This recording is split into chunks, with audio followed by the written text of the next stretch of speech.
Alison here from Life Ladder. I'm just currently on the South Downs with one of my favourite trees behind me. Look at it, how beautiful that is. That's it. I'll get better at selfie sticks after a while. So we're sharing online some quick personal development tips. So what I wanted to share with you this morning is how you think about stress. Stress is one of my specialist subjects, not just transformation, and I've been working with it for quite a while. And it's a specialist subject because I've come from a background of having burnout and really learning how to heal from that and learning to understand stress and my response to stress. And this is the key thing. So what inspired me to talk to you about stress today was I had a couple of days ago, I had a fantastic conversation with a lovely lady who rang me up to talk to me about me speaking about stress at a couple of her events, which of course I was keen to do.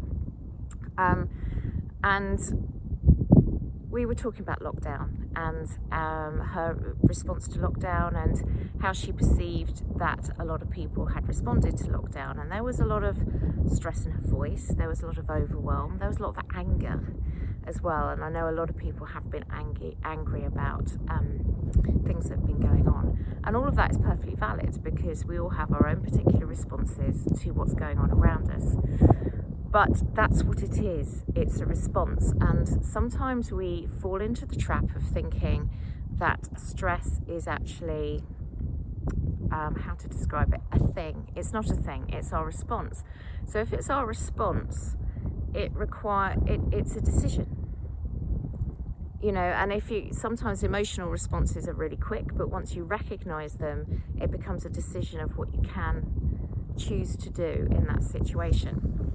So, this was one of the things when I did some work with Sussex Police about, there are a lot of things that happen. There are a lot of awful things that happen around us, but what is completely in our control is our response to that, whether it's fair, whether it's horrible, whether it's anything else, is that we can choose that response.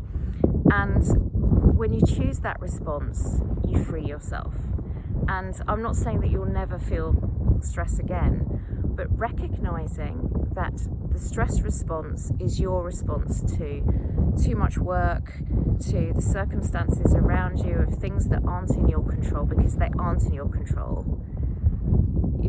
Let's go back to the inside of you, of what you can control, and that is your response to the event concerned, whether it's an argument that you've had with somebody or whether it's the fact that you've had to be locked down for a few months.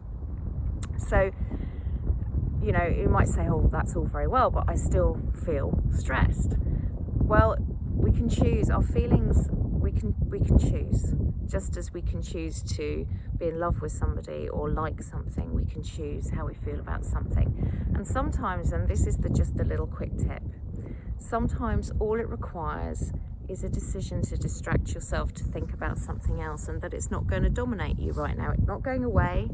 The current situation in the world is kind of pervading at the moment.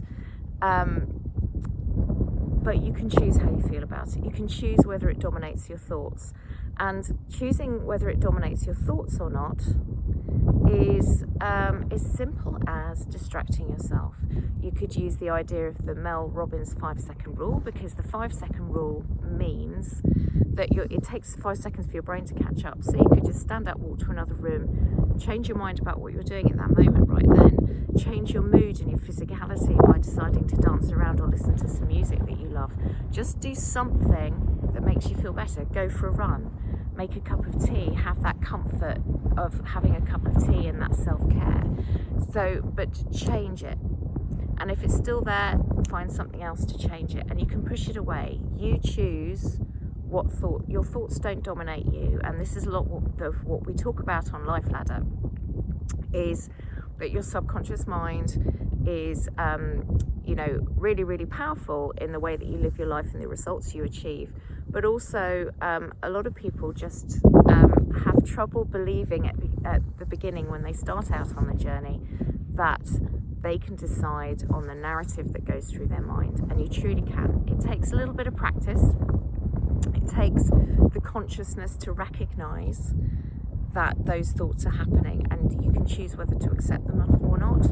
Or do I know that today is going to be a really awful day, or am I just going to choose, well, it could be a really awful day, but I might just choose to focus on the good things that are going to happen that day, or that there might be the opportunity for something different, because there's always the opportunity for something different.